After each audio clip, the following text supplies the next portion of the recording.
What's down, people, and welcome back to another episode of Ghetto Gospel. So where we left off at. Last week, we talked about Abraham's servant locking down a wife for Isaac. We also talked about how once that man broke her people off some drip, they started acting funny. Talking about let her stay another 10 days and then she could head out. But homeboy wasn't playing games with them folks, and now we caught up. So Abraham out here single again at over 100 years old. He done made sure he got his son a wife to keep the family line going. And the first thing chapter 25 say is that he went out here and found himself another wife and had 6 kids with her. Like he was trying to prove something. I guess if them frogs still hopping, you gotta let them hop. And them 6 kids turned into 10 grandkids. And even though Abraham gave everything he owned to Isaac, he also gave a little something to all of his other kids while he was still alive and sent them out east away from his firstborn. And after that, it was time for Abraham to take his last bow.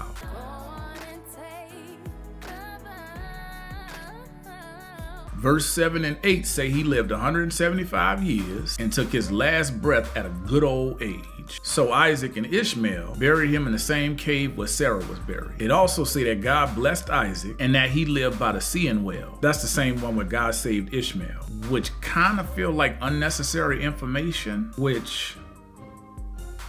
So the next part start talking about Ishmael and his kids. And to make a long story short, it say that man had 12 sons, and then it named them all off. And then it say all the spots they put down roots at was named after each one of them. After that, the next thing we see is Ishmael taking his last bow.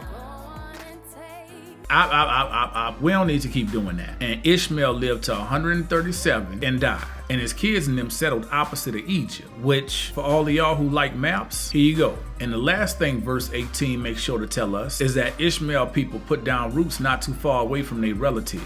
So in verse 19, we move on to Isaac. And the first thing you do is remind us that Abraham was Isaac's daddy. And then it tell us that he was 40 years old when he married Rebekah. And so just like his mama Sarah, Rebekah couldn't have no kids. And so Isaac prayed to the Lord, and the Lord listened and let Rebekah get pregnant. When verse 22 say that the churn inside her was struggling with each other, you know she couldn't just go see a OBGYN for a checkup. So she asked the Lord what was going on with her, and he was like, "It's 2 nations in your womb, and 2 people gonna come from you and be separated, and one of them gonna be stronger and the older one gonna serve the younger." So when it came time for her to bust them out, it made sure to tell you that, yeah, there actually was twins in there. God knew what he was talking about. And they say the first child came out looking red and hairy, so they named him Esau. But the second child came out grabbing onto his brother's heel, so they named him Jacob. And they say that Isaac was 60 when they was born. So verse 27 say that when they grew up, Esau became a hunter, an outdoor kind of dude.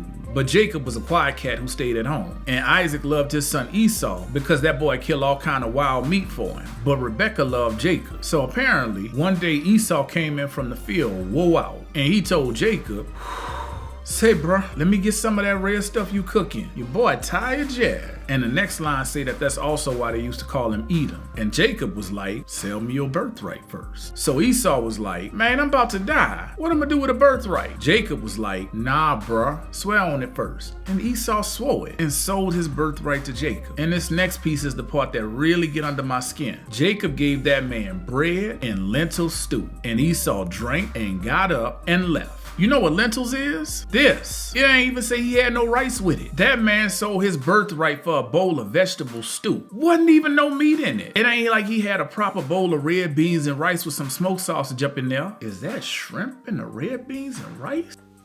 Stay focused. Yeah. That's right. Esau was the meat man, and he sold his birthright for some vegetable stew. Everybody know if it ain't no meat, the meal ain't complete? Nah, I'm mad. So that's it for this one. If you feel like you missing something, you are. That stuff gonna be an extended cut that's dropping on Wednesday. If you don't know Jesus, but you trying to get to know him, go and click that first link in the description down there. I'll see y'all then. And as always, peace, and I hope y'all people straight.